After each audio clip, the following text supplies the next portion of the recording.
Kumbaga, yung mga mariwasa, no? Yung mataas, yung sa yung socio-economic status, yung may kakayahan, pinansyal, siya po yung mas mataas daw yung chance na makapasok sa University of the Philippines.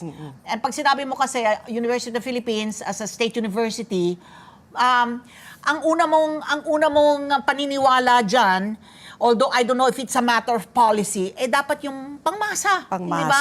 oo. Yung mga mayayaman, yung may kakayahan na magbayad ng tuition, doon na kayo sa Ateneo.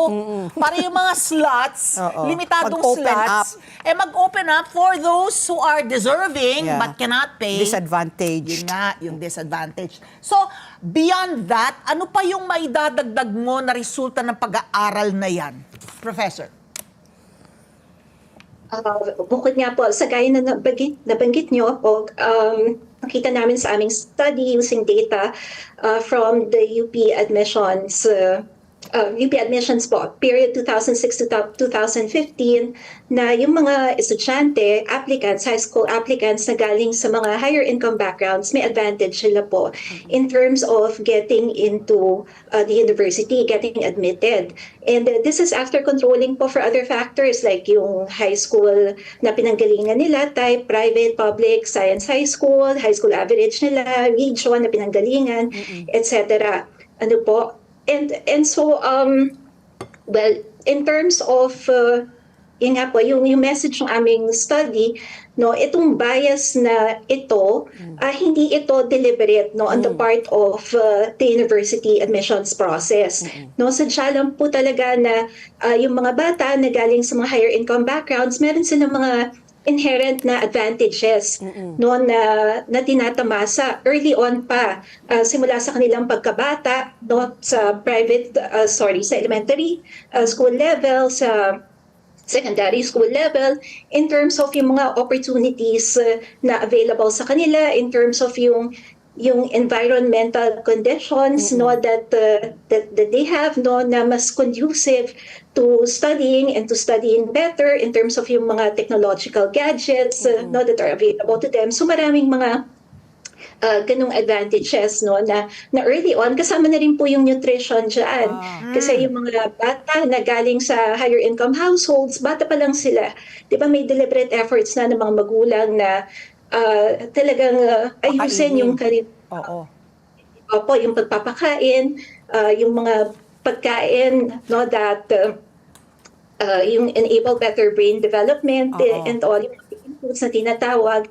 So may mga ganun pong advantages sila. So hindi namin sinasabi na yung admissions process ng UP ay deliberately no na may bias towards these kinds of students. Talaga lang po na yun yung may mga inherent advantages talaga. So, Professor, kayo po rin ang nagtuturo sa UP, no? Base sa inyong personal po na karanasan, bakit kasi, correct me if I'm wrong, no? Pag ikaw po ay nag-a-apply naman sa UP, linalagay, di ba, syempre you have to attach your school record and all that, no?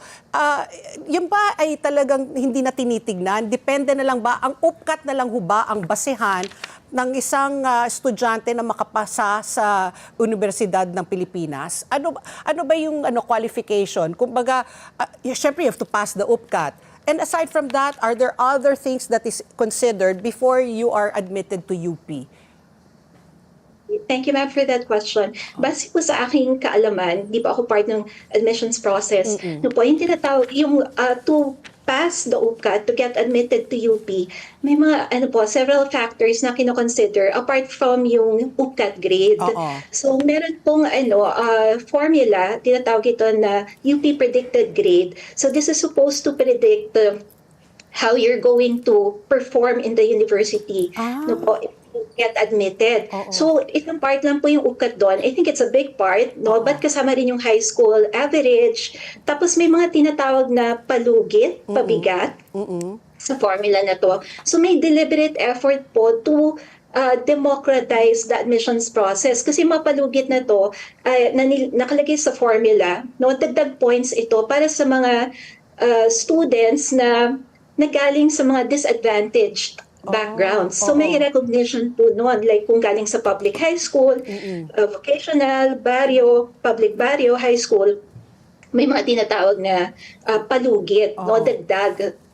So binibigyan sila ng para ma-mitigate yung disadvantage na yun. Opo. Okay. So, yun nga di ba, na kanina nga binabanggit ni Professor na it starts from elementary pa lang, siguro Baby kinder, ka pa lang. prep, nutrition mo, probably inside the womb of your mother, kung pinakain ka ng tama for your brain development, elementary, high school, and then, yun yung may bentahe ka na kaagad, hindi ba?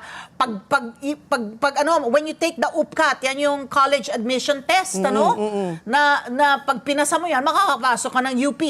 Pero ito nga, yung sinasabi yung pagbabanggit ninyo na to democratize, to level the playing field. Ang ko is yung cause and effect ng study ninyo. What caused you to do this study? What prompted you? Ano ang nag-udyok sa inyo to undertake this study, and now that you have the finding na yung may income advantage ang mas lamang na makapasok po sa UP, ano yung recommendation nyo to level the playing field?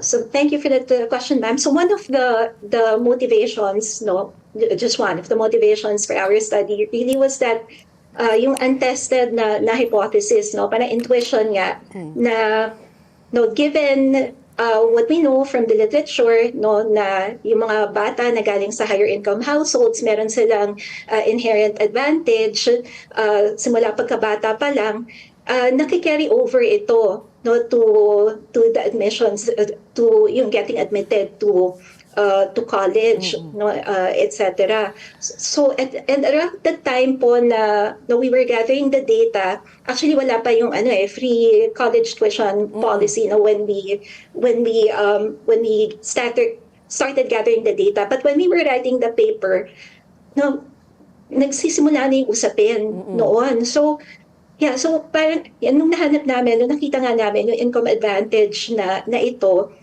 and even though it's not part of the data, ang aming it's likely then, given that students from higher income households are more likely to get admitted into UP, means that with this free college tuition policy, it's also most likely that it's students from higher income backgrounds that would benefit more from this policy. So that's I was going to ask, Professor, are you in favor na ang UP dapat talaga free tuition talaga completely? Kasi many years ago, ginawang socialized, di ba? Kung may kakayanan ang bata, ang pamilya niya, may ceiling rin po na parang, di ba, 20,000 yata per sem.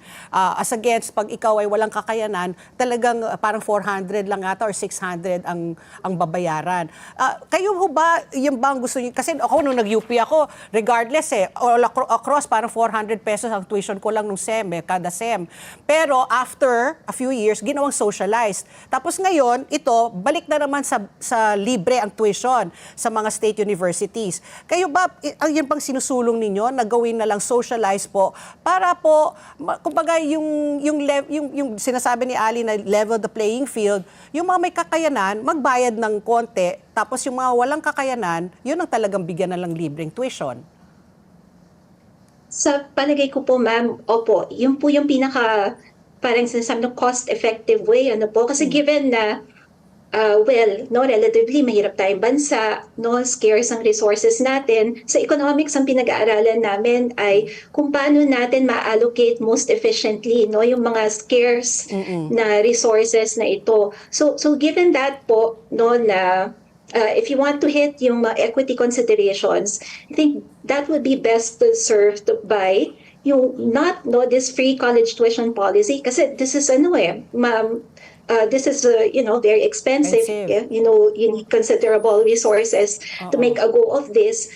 But then you're not hitting yung equity considerations, given nga na may advantage yung mga students coming from higher income households. So given that the study really implies that yung income advantage na yan is persistent, it starts early on, then dapat yung resources natin ilagay natin earlier on, ilagay natin sa primary, secondary education levels natin, dapat i-improve natin ang mga ito to level the playing field that early. Dapat as So this early. would entail this would basic. entail yung allocating our resources towards improving the curricula sa ating mga public school systems, yung facilities, continuously yung improving the teaching quality po, the quality of our teaching personnel, yung mga resources na available sa public schools. At kasama rin po, of course, yung sa feeding programs din, kasi nga very important po yung nutrition, malnutrition, sa pag-develop ng mental capabilities ng ating mga bata. Let's get together. Sunday 25. Sunday 25.